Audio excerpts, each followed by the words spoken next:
Jesse Blake Sports Report with Jesse Blake. Welcome to the Jesse Blake Sports Report. Whether it is your first time here or your last time here or somewhere in between, I appreciate that you are here right now to listen to me be a little disappointed. So the Bills-Dolphins game just finished, and as you can tell by the title of this podcast, that is what we are talking about today. And I am a little disappointed in the Miami Dolphins. I thought they were better coming into this, and a lot of credit needs to be given to the Buffalo Bills defense because that is, I think, the shining star today, along with Josh Allen and Stephon Diggs. Diggs had an unreal game, and Josh Allen was obviously cooking, but the Bills defense, I think the Bills defense is what we're all going to learn today. It's for real. We'll talk about the injuries because the injuries might hold them back a little, but I thought the Miami offense, nothing could stop them at this point. I thought we were at the point with the offense in Miami and Mike McDaniel and everything he's created that nothing was going to stop them for the rest of the season. And, well, at least nothing would stop them in this way where they look a little normal, a little real. Tyreek Hill didn't go off. He had a lot of great catches. That first quarter was unbelievable. A-Chain looks fabulous. Every time he touches it near the goal line, he's in the end zone. 2 TDs today. Mostert was nowhere to be found. Tua was back to his, I wouldn't say old ways, but overthrowing a couple receivers. That interception, only 1 sack in the entire season. And then this game, he was sacked 4 times and hit 9 times. Also fumbled, and then he recovered it, though. Then there was that interception, as I mentioned. Let's do a little bit of a game breakdown. Let's run through some of the game, and then let's talk about the Bills and where they are amongst the best teams in the NFL. And then let's talk about the Dolphins as well and where they rank. And remember, I'm recording this before the 4:00 games have happened or have been completed. They're in progress right now. And the Sunday night game with the Chiefs and the Jets, we all assume that the Chiefs are going to rout the Jets and they're going to be in this conversation too amongst the best teams in the National Football League. And the 49ers are playing right now and they're going to be up big. But this is a Dolphins and Bills conversation. And the Bills own the Dolphins. That's the conclusion here. The Bills flat out own the Dolphins, and they've won the last 10 of 11 meetings between these two teams, and it's something that the Dolphins have to figure out moving forward. The next time they play is week 18, which is crazy because we'll all be heading to the playoffs. Hopefully, I think these two teams will be in there, and that's going to be such a big matchup, but the Dolphins now have to sit here in this mess until they get to that week 18 game and they can enact some revenge. So the game started off with 5 straight touchdowns. And I didn't expect every possession to be a touchdown and it to end 70-7 and the Dolphins to put up 70 points again. Like, I didn't expect that, but this is what I expected at least for a portion of, and that's what we got. And then the Bills shut them down. So 5 straight touchdowns between the two offenses. It was unreal. There was that catch by Waddle that was double tipped. It was on a second down. It was really great. It was a great play. The two quarterbacks, they started off perfect. They were both, I think, 12 for 12 combined. It was a great start to the game. And in the middle of the second quarter, you had Christian Benson go down. And that's one of the Bills' starting cornerbacks. And that was really tough. And I thought, like, okay, there's an injury on the field, and Miami's just going to chuck it deep and hunt these cornerbacks that are left on the field. And they didn't really do that. Tyreek wasn't dominant. Tyreek, where he started that thing where they start him laterally east to west, and then they get him going up the field.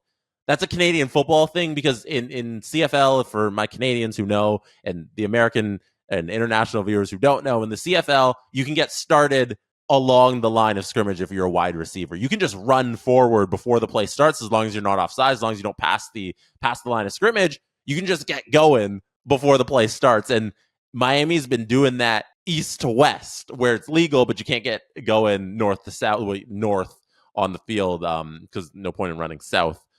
You can't get running north towards the line of scrimmage. It's illegal. But in Canadian football, you can. And They've turned it where he gets running laterally and then he turns as soon as the ball snaps. And it's genius. It's genius. So small pause on that just to admire what Mike McDaniel has done with this offense in the creative ways. But he wasn't dominant. That was the point. Tyreek Hill was not dominant today, and I thought they'd take advantage of it, like how the Bills started hunting Kader Kohu on the other side of the ball. It was unreal to see because you see it on the broadcast, and you're like, why don't they do this more often? Why don't NFL teams just switch like how NBA teams switch? So on when you're playing offense in the NBA, the most fun thing that offenses do now is switching. They switch the offensive player onto the defender that they want, so they get the matchup. And if they want to do ISO ball, they have the matchup of the defender they want, or even if it's not ISO, just you're running your plays, and now you have the mismatch on the defender.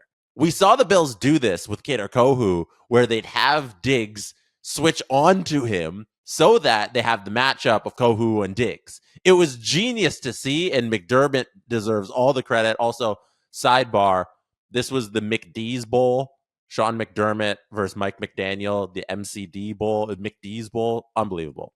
The switching that McDermott enacted in their offense today, it really helped things having that matchup with Diggs, and we saw so many errors on the defensive side of the Dolphins. So in the middle of the second quarter, Raheem Mostert fumbles, and that was coming off 2 straight drives where the Dolphins punted. You start off with those touchdowns, and then you come back with a couple punts, and then now you have this drive starting on the 25. The Bills just scored. They have the momentum right now. You need a score. You need to get back into the game. If they're going to have a shootout, you need to get your guns out and participate in the shootout.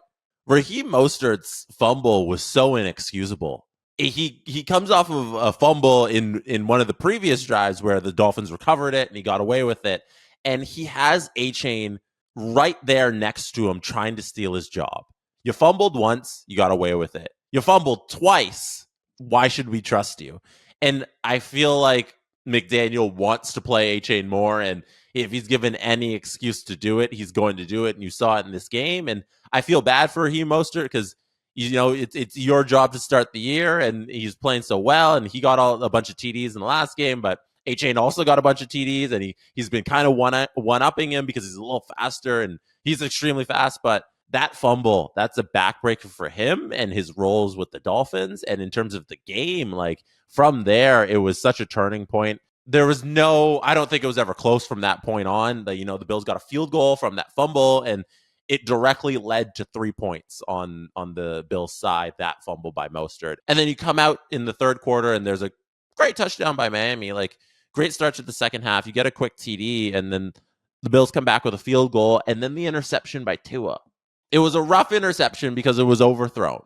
Like, I think there are instances where it's the wide receiver takes a bad route, it's tipped, blah, blah, blah. But I think there's a direct interception that you can blame on the quarterback. And from there, we saw a great bomb to Gabe Davis, terrific throw by Josh Allen. We saw a 4th and 1 where the Dolphins decided to throw the ball instead of running it.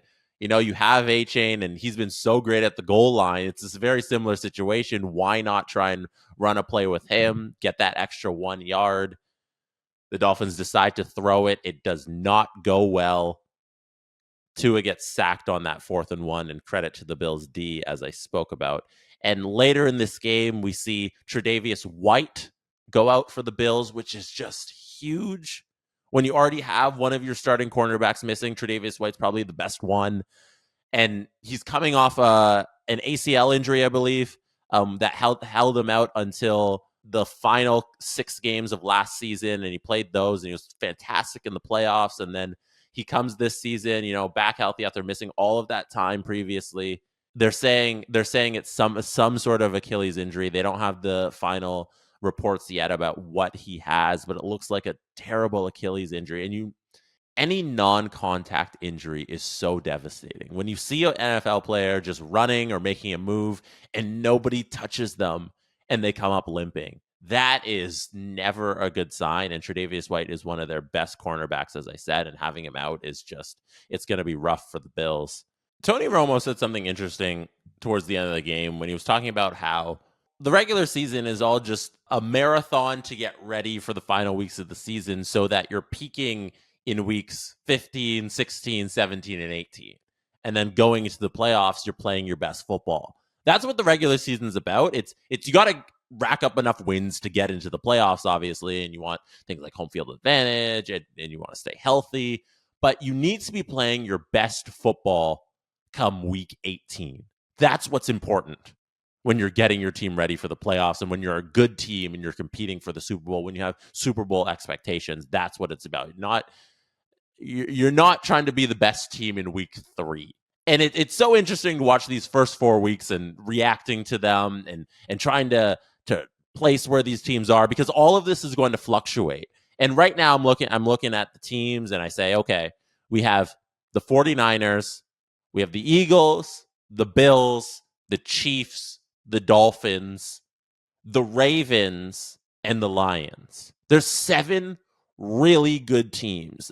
Teams like the Bengals have fallen so far. It's so interesting to see. And like the Vikings, I don't believe in the Vikings, even though they have so many weapons. But those 7 teams, they're in the conversation. They're in the conversation for hey, this could be the Super Bowl champion at the end of this. And obviously, because it's such a long season, that you're going to get teams that fall in and out, and you're going to get teams that emerge and enter that conversation. But those 7 teams are going to be fascinating to watch in the next couple weeks, because I think there's a serious shot that the Bills' defense could be so much better than we think it is, and that could be holding them. That combined with Josh Allen playing his best football could lead the Bills to finally winning a Super Bowl.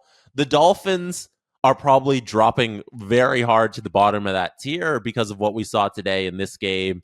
The defense isn't there for them, and the offense is stoppable. If you get to the quarterback, if you get to Tua, it's going to lead to some problems for the Dolphins. And when he's rushing his throws, it's not great. It doesn't look clean. It doesn't look like that spectacular Randy Moss Brady offense that we were comparing them to. It doesn't look like the greatest show on turf. I heard the phrase "the greatest show on surf" is what they called. They were calling the Dolphins. We gotta rescind all that right now, but that can all come back. That's the thing about the NFL regular season. All of that can come back, but right now we got to rescind the title of the greatest show on surf and leave the greatest show on turf alone on their own Mount Rushmore.